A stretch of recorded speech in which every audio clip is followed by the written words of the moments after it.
Alright mga bossing, sa naghahanap ng Mitsubishi Adventure, eto available ulit tayo. Makinis to mga bossing, sariwa, then naka original paint.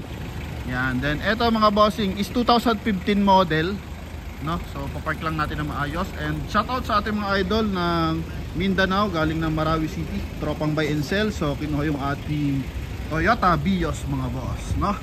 Yan, then nadali nila ng Marawi City. Then balik tayo dito sa ating Adventure. And shoutout pala sa ating buyers na kumuha ng Hyundai Kona kanina, tsaka Toyota Vios din nagdadalhin ng Cagayan Valley. And shoutout din sa ating buyer na kumuha ng ating Fortuner na gasoline engine na 2006 mga boss. Din sa ating buyer din ng Pangasinan na nakarang araw lang din. So dinala naman nila yung kanilang crosswind na puti sa Pangasinan. Okay, so balik tayo dito sa ating Mitsubishi Adventure 2016 model, ha? 16 model to mga bossing, baka nagkamali ako, mga 15 yung nabanggit ko. So 2016 model, 2.5 liters diesel engine. Pasilip natin ang mileage. Yan, ano ang mileage niyan? 51 ang mileage mga boss. Na original mileage to, original paint. So pakita lang din natin ang bahagya yung kanyang issue. So price agad tirahin natin, only 420. Negotiable ng bahagya to mga boss, no? Yan. So eto naman mga boss is makakapalat ng gulong, R14. Yan, shoutout kila idol. Yun, no? Then R14 to mga bossing, may pag light na. And eto mga bossing is GLS Sport mga boss, kulay brown. Yan, shoutout kila idol. Yan, so natakaw attention tayo mga bossing. So dito sa kabilang side, so pakita natin yung kanya mga minor scratches mga bossing. Eto, yan mga bossing. Eto, yan, okay. So walang masilya yan, mga ano lang yan. May mga retouch ng bagay at konti lang. May gas-gas din. Then fully mapping lang ang ginawa dito. Naka-smoke lens yung kanyang headlight. Ulitin ko, presyo na ito 420. Naka-full tint na. Meron siyang roof rail, meron siyang rim visor. Yan, then meron din siyang top load mga boss. Sa side naman mga bossing, ito po yung sidings natin. And ito yung likuran. Okay. Coding na ito is Friday mga boss, ending 0. And ito mga bossing is meron ng tawag dito. May tawag dyan mga boss hindi ko lang shackle mga boss, no? Yan, may shackle na sa ilalim. So para mas malambot yung paglaro ng coil spring mga bossing. And ito yung kanyang likuran. So ito lang, may mga tuklap-tuklap lang na bahagya. Okay. Pero maganda dito mga boss, original paint yan, no? Ito naman yung kanyang kabilang side.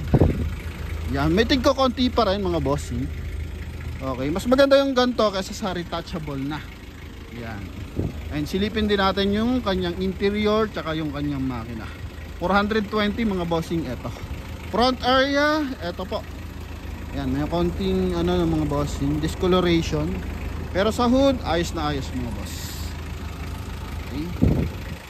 Ito, tungo tayo sa interior mga bossing. Sa side, ito chrome yung kanyang door handle. Meron siyang chrome line dito sa kanyang window panel. Naka-rim visor. Ito yung interior.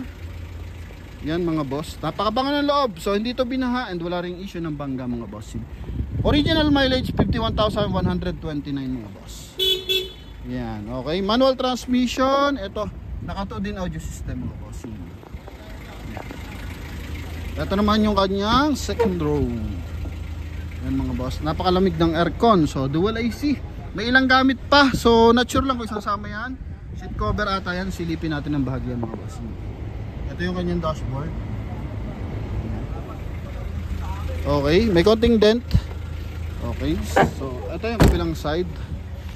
Seat cover to nasa loob boss. Yan, so ito may kasama siyang seat cover.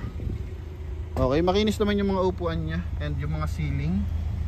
Yan mga boss. So sa mga interesado, ito po, presentable. So ito yung original color kapag hindi siya nababap mga bossing. Yan. Then kapag nabapping naman, ganito naman siya kakinis. Ito yung kanyang backdoor panel. So may kalawang ng bahagya, pero re-retouch lang to, konting-konting lang mga boss. Yan. So wala naman UP mga boss or bahid ng bangga. And syempre ito yung likuran. Yan. Sa gulong, eto, makapal lang mga gulong mga bossing. 90% red light. Bago ata yung gulong na ito, no? Ay bago nga. Yan, bago lahat ng mga gulong mga boss. Okay, naka 5 stud.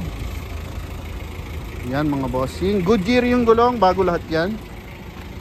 Yan mga boss. Buksan natin yung kanya engine bay. Dito tayo sa engine bay. Ito yung kanyang engine bay mga boss. So naka-detailing na yung ating unit. Yan, presentable na to. Good for long drive na to mga boss. Okay, yun yung kanyang hood mga boss. Only 420. So pwedeng tawaran. As 2016 model, napakasariwa niya mga boss, no? Yan, sa mga interesado, tawag lang agad sa ating contact number na nasa screen.